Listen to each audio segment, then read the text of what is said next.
খবর 24 সাথে আপনাকে স্বাগত। নতুন নতুন খবর জানার জন্য আমাদের চ্যানেলে চোখ রাখুন। দিন বদলের সাথে সাথে বঙ্গের আবহাওয়া ক্রমে নিজের চরিত্র পরিবর্তনে ব্যস্ত। বঙ্গে শীত উধাও, ঊর্ধ্বমুখী তাপমাত্রার পারদ, কখনো মেঘলা আকাশ তো কখনো মেঘের মধ্যে থেকে সূর্যের সামান্য উঁকিঝুঁকি দেখতে পাওয়া যাচ্ছে। আবার কাঠফাটা রোদে এখন থেকেই জেরবার বঙ্গবাসী। গরমের আমেজে গোটা রাজ্য জুড়ে ঘরের ভেতরে পাখা ছাড়া যেন চলাই যাচ্ছে না। এই রকম আবহাওয়ার মধ্যেই আলিপুর আবহাওয়া দপ্তরের পূর্বাভাস অনুযায়ী আজ বঙ্গে বৃষ্টির দেখা না মিললেও আগামীকাল থেকে বঙ্গে বৃষ্টিপাতের সম্ভাবনা রয়েছে। গত দুদিন ধরেই দক্ষিণবঙ্গের আকাশ সকালের দিকে মেঘলা থাকলেও বেড়া বাড়ার সাথে সাথে রোদের জ্বালা টের পাওয়া যাচ্ছে। এই রকম আবহাওয়ার মধ্যেই ফের বৃষ্টির ইঙ্গিত দিলেন আলিপুর আবহাওয়া দপ্তর।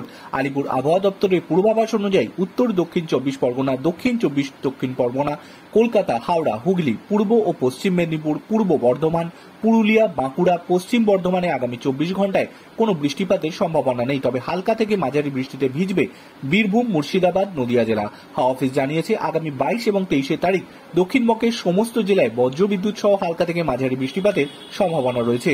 আজ শহর কলকাতার সর্বোচ্চ তাপমাত্রা থাকবে 31 ডিগ্রি সেলসিয়াস, যা স্বাভাবিকের থেকে 1 ডিগ্রি বেশি, এবং সর্বনিম্ন তাপমাত্রা থাকবে 23.7 ডিগ্রি সেলসিয়াস, যে স্বাভাবিকের থেকে 4 ডিগ্রি বেশি। বাতাসে জলীয় বাষ্পে আর্দ্রতার পরিমাণ সর্বাধিক থাকবে 91% এবং সর্বনিম্ন থাকবে 63%। আজ দক্ষিণবঙ্গের কিছু জেলা ভাজার সাথে উত্তরবঙ্গের দার্জিলিং, জলপাইগুড়ি, আলিপুরদুয়ার, কোচবিহার, কালিম্পং, মালদা, উত্তর দিনাজপুর ও দক্ষিণ দিনাজপুর আগামী 24 ঘন্টায় বজ্রবিদ্যুৎ সহ হালকা থেকে মাঝারি বৃষ্টিপাতের সম্ভাবনা রয়েছে বলে জানিয়েছে আলিপুর আবহাওয়া দপ্তর।